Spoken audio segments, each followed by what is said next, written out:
What's going on, everybody? This is Afro Think Tank. Going on my little morning walk here. I want to talk about mud huts and the stereotypes that Europeans use to disrespect us, right? Globally. Because keep in mind, mud huts and all those things were used by highly uneducated Europeans to disrespect us. And the reason why people insult us is because they're projecting their own insecurities onto us. Hey, Carl. And when you don't, and when you don't have anything of value for yourself, or when you believe that you're not worth anything, and you're highly uneducated and you're insecure, what you do is you make fun of those who you believe have less than you, who you are educated to believe that they have less than you, right? And so a lot of poor Europeans were given the social weapon of stereotypes to use against us, to oppress us, to try to drill into our brains that we ain't nothing, right? So they make fun of our housing techniques, which, keep in mind, we Africans are the greatest builders in the world. There's no group of people who has ever built anything as sophisticated and long-lasting as we have. Never in humankind. The Great Wall of China is small compared to the Great Wall of Benin. West Africa. Matter of fact, the Great Wall of Benin was far superior than those pyramids. Far superior than even the pyramids. Us. Unmistakably Bantu West Africans. Unmistakably. Right? And they had to destroy that. Right? And by the way the pyramids were more likely built is it was poured. It's perfect. It's down to the precisions. You see, we've been pouring concrete. We've been smelting rock and stone for so long. Right? They don't even want to admit it. But those pyramids, we didn't have to drag rocks. We poured it. We've been doing it. We still do it. They still do it. That's the thing. They still do it. The pyramids were poured. That's why they're so perfect. That's why the lines are perfect. Because we poured each one of those stones, all right, into its position by smelting the rocks, pouring concrete. It's nothing but concrete. It's concrete, guys. All right. It's our form of concrete because they're still doing it to this day in Africa, many places in Africa. The technique has not died. It's just that Europeans, they still just cannot fathom. They can't. They can fathom it. They know it. They just don't want their people to fathom it. That's they don't want their people to fathom it, right? So, mud huts, which are now, right? Now mud huts are the wave of the future, right? Mud huts now is far superior. Now Europeans are trying to change the name of these mud huts, which they disrespected us, right, for decades, talking about our mud huts are inferior. Yet, when I look around at these mud huts, I mean, these are not mud huts; these are concrete houses. But there are mud huts around here, and I swear, some of these mud huts need to be an UNESCO freaking heritage site. Like, there's a lot of places around here that should be tagged and protected, right? But yet, it's not happening. It's just sitting there, just, for no one to see or enjoy or to revere. Even though they revere those mud huts in Italy, right? When you look at Italy, right, built with mud, right? All of a sudden, that's wonderful architecture. We should go look at that. That's beautiful. It has culture. But when you come here and you see the mud huts that are much, much, much, much, much, much older, right? And actually, for all intents and purposes, they're still around because they're far superior in its structure, right? They don't get no attention. They get disrespected, right? So, but when you go inside of what you call mud hut or a house built with clay, because that's what it is. It's not. It's a house built with clay. They're clay houses, not mud huts. It's not like let me take some mud and make a house. No, it's clay house building. That's what it is. It's clay, because clay is solid. We all respect clay. We all know clay is good, right? And that's exactly what these houses are built out of. And guess what they don't do? They don't burn up. When it's hot outside, because I've been in some of these houses that are like 100 years old. When it's hot, guess what? It stays cool. When it's cool, when it's cold outside, because it does get cold, you know, it does happen. All right, it does happen. When it gets cold, guess what? It stays warm in the house. So you don't need a air conditioning that's going to run. So some utility company can charge you out the ass every month. You don't need it, right? And now that I've built my house with concrete, which is similar, right? It's still a stone structure, right? I realized that the house that I have in America is trash.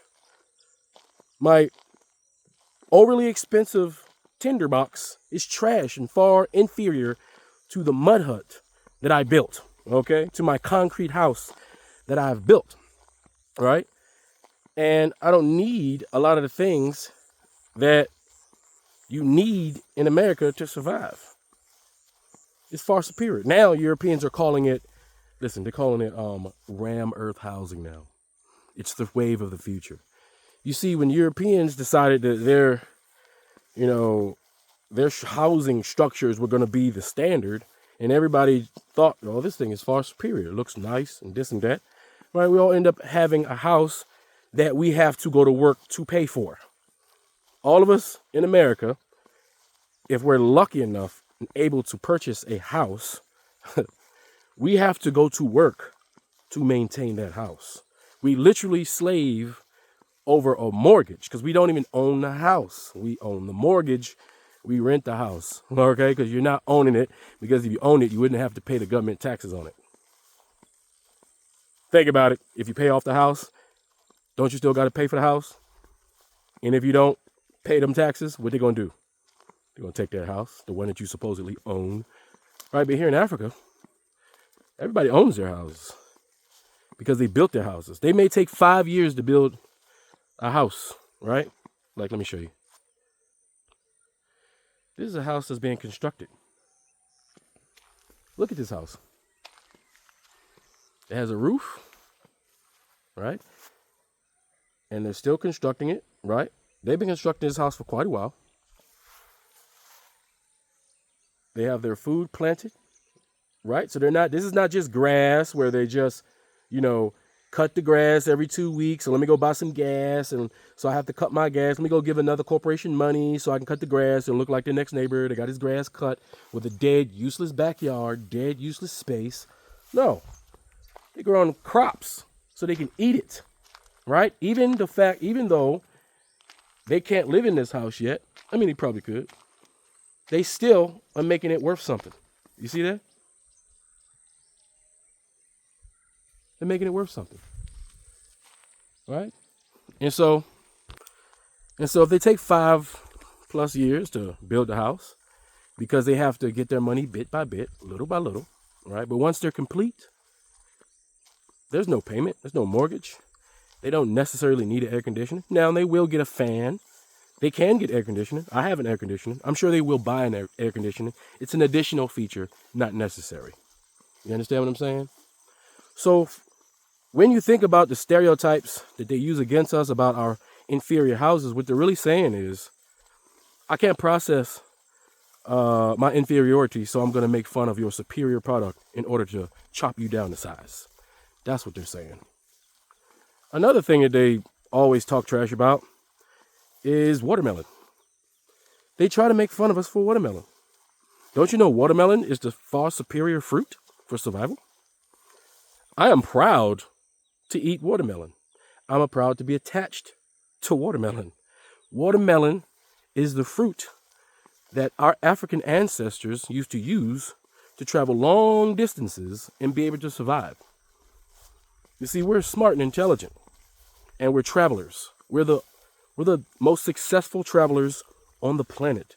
There's no group of people who's ever traveled as far and long as us. As a matter of fact, traveling from Southern Africa to Northern Africa is a longer trip than most European explorers have ever traveled in their lives outside of a ship. And we've done that too. So they can't even claim that they've traveled longer in ships because we've done that too. We African people travel to America on ships. We have ships. We've done all that stuff.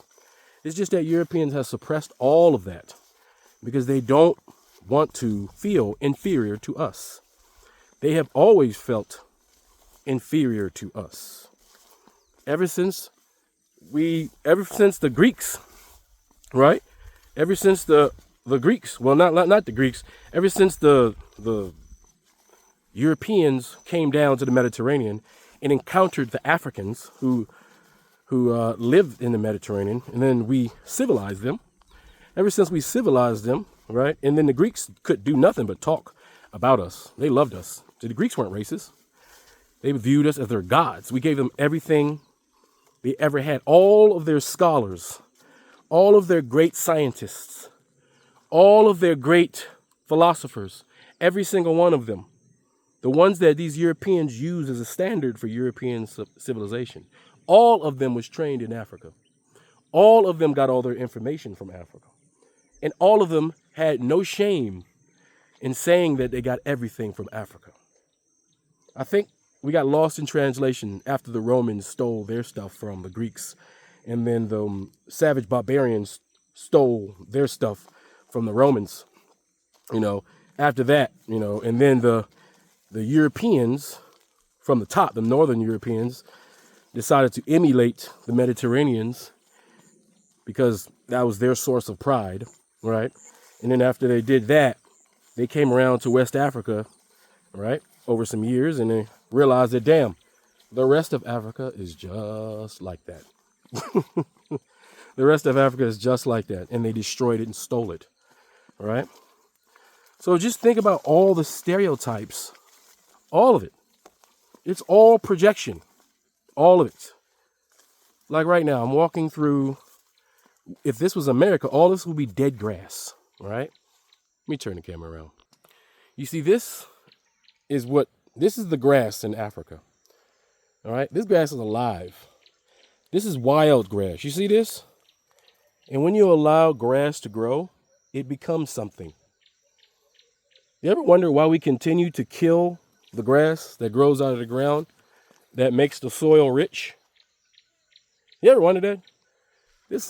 You ever wonder what the potential of your grass would be if you allowed it to grow and what kind of environment it would create? How many creatures would be allowed to thrive in its natural habitat? Have you ever thought about that?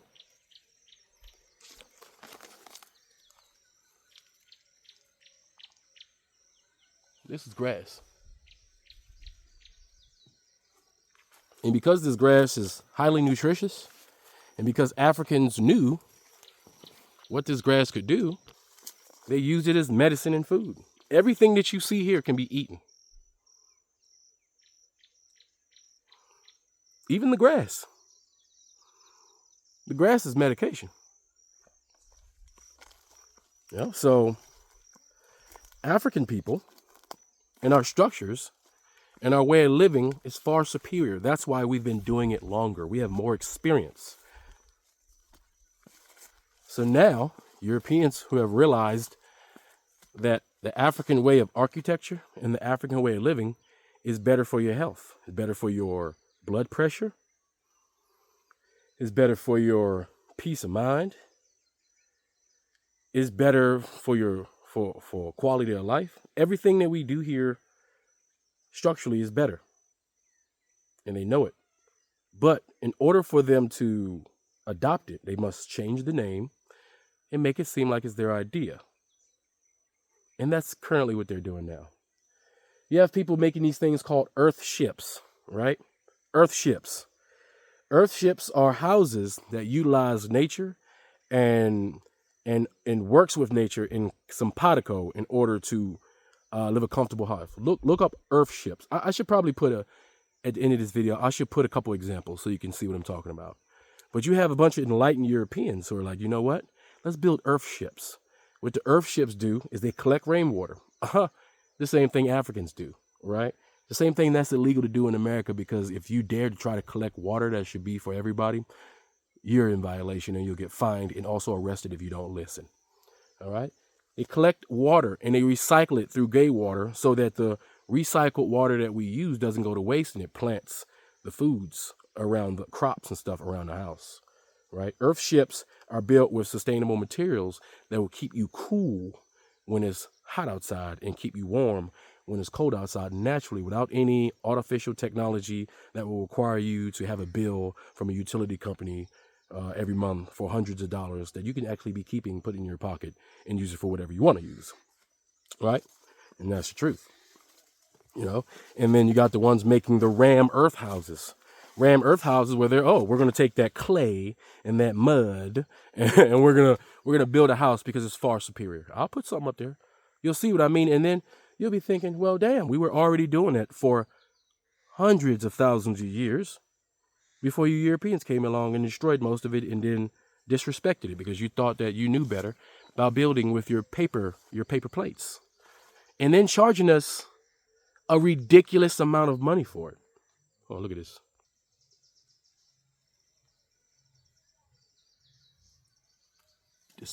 I'm always in the Discovery Channel right on this channel. It's always the Discovery Channel. You know what I say? Sometimes you want to stop and smell the flowers. That has a lot of meaning. I stopped and I watched the butterflies sitting on plants. Can you do that with your perfectly manicured grass? Competing with your neighbor to see who can kill the grass even further? No, right? You can't do that. But just think about every stereotype ever used against us, and you will see that it's usually far superior. It's either a far superior method or a far superior structure. It's just far superior in every which way you can think of. We are the ones who have to be like, we have to stop being offended by it.